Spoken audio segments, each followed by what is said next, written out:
Avez-vous remarqué que certains enfants, le matin, quand ils vont à l'école, ont des cartables énormes qui semblent peser plus qu'eux-mêmes? Est-ce que vous avez déjà aussi entendu des maximes comme « je ne veux pas mettre tous mes œufs dans un même panier » ou bien cette célèbre phrase qui dit « il faut que je diversifie les business dans lesquels je travaille ». Comment est-ce que ces trois éléments sont des pièges et sont dangereux pour l'Afrique et ce que nous voulons accomplir pour l'Afrique? C'est ce que nous allons voir dans cette vidéo.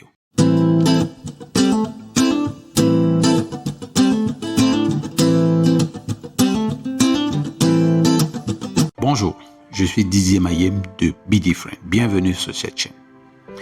En Afrique, depuis un certain temps, nous parlons de progrès, d'émergence, de réussite. Mais seulement pour atteindre ces différents objectifs que tout le monde veut et qui sont bien sûr des objectifs louables, nous avons été extrêmement mal orientés. Tellement mal orientés que ce soit dans notre éducation et que ce soit même dans les maximes populaires, même dans les énoncés culturels qui nous entourent, cette désorientation, cette mauvaise orientation se voit tellement clairement. En plus, de l'école jusqu'à la vie courante, de la vie dans l'adolescence jusqu'à la vie en activité, nous avons été tellement mal orientés dans ce domaine qu'aujourd'hui, je me pose la question: est-ce que véritablement nous allons y arriver? Donc, l'institution scolaire, les connaissances populaires, l'éducation que nous avons reçue autour de nous, nous a automatiquement désorientés, mais il faut recadrer tout ça. Et c'est l'objectif du livre The One Thing, passer à l'essentiel, de Gary Keller et Jay Papasan, que nous allons examiner aujourd'hui. Et c'est un titre extrêmement intéressant, passer à l'essentiel. C'est avec ce magnifique ouvrage donc que nous allons entamer cette vidéo pour pouvoir renverser toute cette tendance populaire qui nous amène à la dérive pour nous concentrer à l'essentiel. Et nous allons commencer par examiner le premier point dont nous avons parlé tout à l'heure. Il s'agissait des enfants qui portent des cartables lourds, gros comme il n'est pas permis. Et ça, c'est le premier point que nous allons aborder. Bien sûr, j'ai fait un PDF, un résumé PDF complet de ce livre et vous allez trouver des sujets passionnants. Vous trouverez l'entièreté du résumé du livre et les différents points abordés par Gary Keller et Jay Papasan dans le résumé PDF. Donc, cliquez, il est en description. Le premier point, nous parlions tout à l'heure de ces enfants qui portent des cartables gros, comme il n'est pas... Oui, c'est normal qu'ils portent des cartables gros, qui pèsent même plus que... Mais pourquoi est-ce que je peux dire que c'est normal? Mais parce que c'est ce que nous avons depuis belle lurette. C'est comme ça que nous sommes allés nous-mêmes à l'école, avec des cartables gros, parce qu'il y a tellement de choses qu'on nous apprend. La géographie, la science, la mathématique, la comptabilité, l'histoire, on nous apprend tout et n'importe quoi. Et cet apprentissage de tout et n'importe quoi est la façon dont nous avons été éduqués, même à la maison. Et cet apprentissage, bien sûr, reste superficiel parce qu'on n'approfondit aucun des sujets. La géographie est survolée, l'histoire est survolée, la science naturelle est survolée, la biologie est survolée. Tout est survolé, rien n'est étudié en profondeur. Et ça, c'est une chose qui ne sied pas, qui ne peut pas nous aider parce qu'on ne fait rien de façon qualitative. On fait tout de façon superficielle. Écoutons ce que Gary Keller et Jay Papasan nous disent à ce sujet avec le premier point. Et ce premier point, je l'ai pris au tout début du chapitre, au chapitre 1, avec le sous-titre « Minimalisme ». Alors, voici ce qu'il recommande. Minimiser. Il faut minimiser. Alors, minimiser ici, ce n'est pas dans le sens de négliger. Non, pas du tout. Écoutez bien. Minimiser, c'est ignorer tout ce que vous pourriez faire et privilégier ce que vous devez faire. C'est reconnaître que tout n'a pas la même importance et identifier ce qui en a le plus. C'est établir un lien plus direct entre ce que vous faites et ce que vous voulez. Ça, c'est ce que l'école n'a pas fait. Nous permettre de nous concentrer sur ce qui est le plus important. L'école ne nous a pas fait ça. C'est pour ça que nous avons des tonnes de matières à faire à l'école et c'est comme ça que nous avons appris toute notre vie. Et cette dérive mène au fait qu'aujourd'hui, les enfants, quand ils sortent de l'école, ils n'ont aucune compétence. Même quand on dit il a fait comptabilité, quand il arrive dans un entretien d'embauche, on se rend compte qu'il ne sait rien faire. Comptabilité, en fait, il ne faisait même pas comptabilité. Parce que l'école est tellement diversifiée et rien n'est concentré. Ce multi-apprentissage ne sert à rien. Ça ne permet pas de grandir l'Afrique. Et c'est structurellement cette école-là que nous avons eue depuis notre enfance. Mais c'est la raison pour laquelle nos enfants ils portent des gros sacs qui sont lourds, mais ils n'apprennent littéralement rien. Et donc, ça ne sert à rien. Et ce n'est pas ce qui est essentiel. Et d'ailleurs, cette façon de faire, cette façon que nous avons eu à faire à l'école, a engendré une deuxième tare, une tare qui nous suit dans la vie adulte. Et cette tare, ça s'appelle le multitâche et c'est le deuxième point que nous allons voir dans cette vidéo. Dans la vie aujourd'hui, on se dit que faire plusieurs choses à la fois, c'est être intelligent, pouvoir faire ceci, pouvoir faire ça, toucher à l'IA, toucher à l'autre, être bon dans tout, c'est la meilleure chose pour être intelligent. Aujourd'hui, ça passe pour être la chose qu'il faut faire pour paraître brillant, pour être intéressant, pour être efficace dans ce qu'on fait. Et en plus, cela a donc engendré beaucoup de choses comme ce que nous avons dit tout à l'heure, je ne mets pas tous mes œufs dans un même panier. Donc, une maxime qui est vraie, mais qu'on a déportée dans un contexte qui n'est pas le sien, parce que quand on va l'opposer à la maxime qui dit qu'on ne suit pas deux lièvres à la fois, laquelle il faut suivre, laquelle est vraie? Il faut simplement les remettre dans leur contexte. Donc, le multitâche que nous avons, le multi-apprentissage, ça a commencé par le multi-apprentissage que nous avons appris à l'école, est devenu le multitâche que nous exécutons tous les jours, mais c'est un mensonge. Et c'est un mensonge qui ne sert pas nos intérêts parce que nous ne pouvons pas suivre deux lièvres à la fois. C'est tout à fait clair. Mais le plus dur, le plus clair dans cela, regardez ce que Gary Keller dit et Jay Papasan disent ici. Écoutez ce qu'il dit, parce que c'est littéralement un mensonge. C'est pas vrai. Nous appelons ça le multitâche et du coup, cela ressemble à la capacité de faire beaucoup de choses en même temps. Un bouddhiste appellerait cela un esprit de singe. Nous pensons maîtriser le fonctionnement multitâche, mais nous nous affolons simplement. Mais ce n'est pas le pire. Le pire est ailleurs parce que il continue en disant ceci. Passer sans cesse d'une activité à l'autre vous fait perdre du temps chaque fois que votre cerveau se réoriente. Les millisecondes s'additionnent.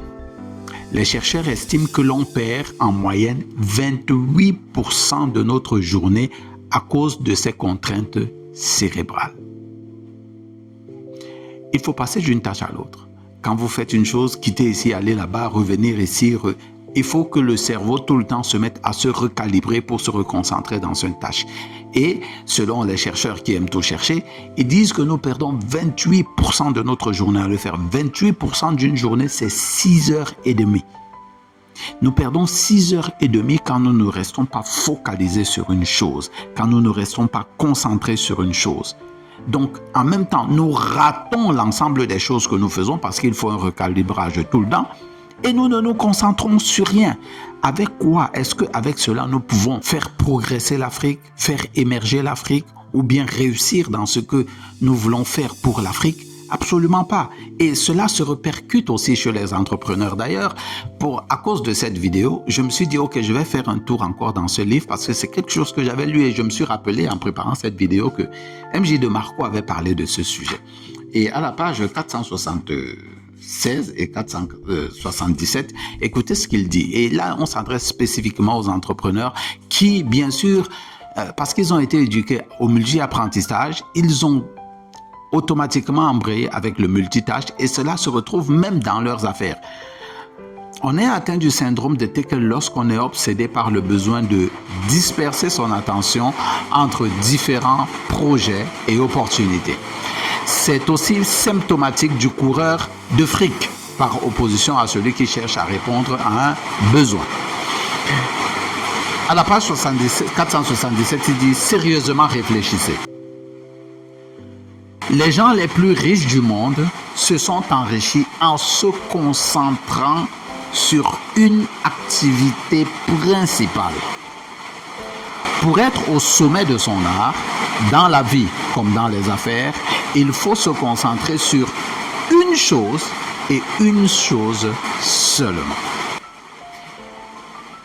Bien sûr, se concentrer sur une chose et une chose seulement a son avantage. Et cet avantage, nous l'avions vu dans le livre L'effet cumulé, dans le résumé du livre L'effet cumulé. Vous pouvez aller voir cette vidéo où nous avons parlé des 10 000 heures, de la stratégie des 10 000 heures. Les 10 000 heures nous permettent de devenir un maître dans une chose, de maîtriser cette chose à un point tel que nous pouvons la faire même les yeux fermés.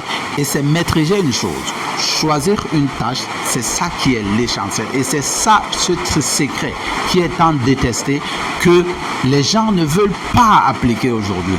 Se concentrer sur une seule chose parce que c'est ça qui donne les résultats, parce que ça mène à la maîtrise et c'est ça qui donne les résultats. Une fois qu'on a neutralisé le multi-apprentissage, une fois qu'on a neutralisé le multitâche, il faut passer à une étape supérieure.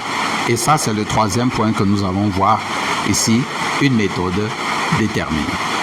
Dans le livre The One Thing, dont le résumé PDF est en description, Gary Keller et Jay Papasan parlent de 3 engagements. Et dans ces 3 engagements, nous allons voir l'un des 3 engagements qui peuvent nous permettre de scaler, de passer à un niveau supérieur. Parce que pour le progrès, pour l'émergence, pour la réussite en Afrique, il faut passer par cette étape-là. Cette méthode qui est proposée, je la trouve extrêmement intéressante. Et cette méthode, c'est quoi? Consultons-la au chapitre, c'est le chapitre 16, justement. Et le sous-titre de ce chapitre, c'est « Passer de E à D ». Voici ce qu'il dit. Les gens les plus productifs n'acceptent pas leurs limites. Lorsqu'ils se heurtent à une limite, ils cherchent un nouveau modèle, un nouveau système. Ils observent les options qui s'offrent à eux, choisissent la plus prometteuse et se remettent à l'ouvrage. Il continue en disant ceci. Une personne déterminée suit une règle simple. Qui veut un nouveau résultat cherche une nouvelle action. Faites-en votre mantra et des percées deviendront possibles. Une fois que nous avons maîtrisé le multi-apprentissage, une fois que nous avons neutralisé le multitâche, nous devons passer de l'entrepreneur à quelqu'un qui est déterminé. Il faut être déterminé à amener sa tâche au bout, à amener sa compétence au bout, à amener sa technique au bout, à amener son business au bout et en faire notre objectif unique. Il faut être déterminé à mener au bout la réussite que nous voulons, quelle qu'elle soit. Vous êtes un artisan, faites-en votre tâche unique, l'essentiel, comme le dit The One Thing, faites-en l'essentiel, la tâche unique, et faites-le pendant plus de 10 000 heures, donc dans les 5 ans qui viennent. Concentrez-vous à cette tâche. Si c'est votre apprentissage, apprenez une chose, concentrez-vous pour la faire de la meilleure des façons possibles. Qu'est-ce que nous pouvons dire en conclusion de cette vidéo? Le progrès, l'émergence et la réussite de l'Afrique passe par une seule chose, devenir maître dans une chose, la maîtriser à 100%, en faire l'essentiel, the one thing, la chose par laquelle nous devons faire réussir l'Afrique. Ça peut être un meilleur couturier, c'est absolument magnifique. Nous avons besoin d'habits tous les jours d'ailleurs. Il me faut renouveler peut-être ma garde-robe, mes costumes. Si vous voulez être n'importe quel artisan, soyez-le, mais soyez le meilleur. Si vous voulez être un YouTuber, soyez un YouTuber, mais soyez le meilleur. Concentrez-vous sur cette tâche. Et c'est ça qui est l'essentiel. Et c'est la raison pour laquelle je vous recommande vivement de prendre le résumé PDF du livre The One Thing, passer à l'essentiel. Il y a quelques chapitres très très intéressants dans ce livre que j'ai trouvé magnifique, surtout les mensonges qu'on nous a sérénés toute notre vie. Tout a la même importance. Non. À l'école, on nous apprend que tout a la même importance. C'est pas vrai. Tout n'a pas la même importance, du moins pour nous, pour nos qualités. Et puis, mener une vie disciplinée, non, ce n'est pas juste. Il y a une meilleure façon de faire. L'équilibre qu'on cherche tout le temps, il faut mener une vie équilibrée. Oui, c'est bien de mener une vie équilibrée, mais il faut commencer par une vie totalement déséquilibrée. Ça, vous allez le découvrir dans le résumé PDF. Les 4 voleurs. Vous ne savez pas de quoi il s'agit? Prenez le résumé PDF, vous allez découvrir ces 4 voleurs. Et maintenant, il y a un point qui a toujours été une recherche pour tout le monde, un but dans la vie. Vous allez retrouver dans le résumé PDF tous ces éléments. Voilà ce que j'avais à partager avec vous dans cette vidéo. Si vous avez apprécié, vous faites un j'aime, vous partagez aux personnes à qui vous pensez que ce serait nécessaire. Si vous êtes parent, n'hésitez pas à discuter de cela avec vos enfants, à lire ce résumé avec vos enfants à la maison, parce que c'est l'éducation qui fait la différence entre les hommes. Donc, continuez à vous éduquer, soyez différents et rendez-vous à la prochaine vidéo.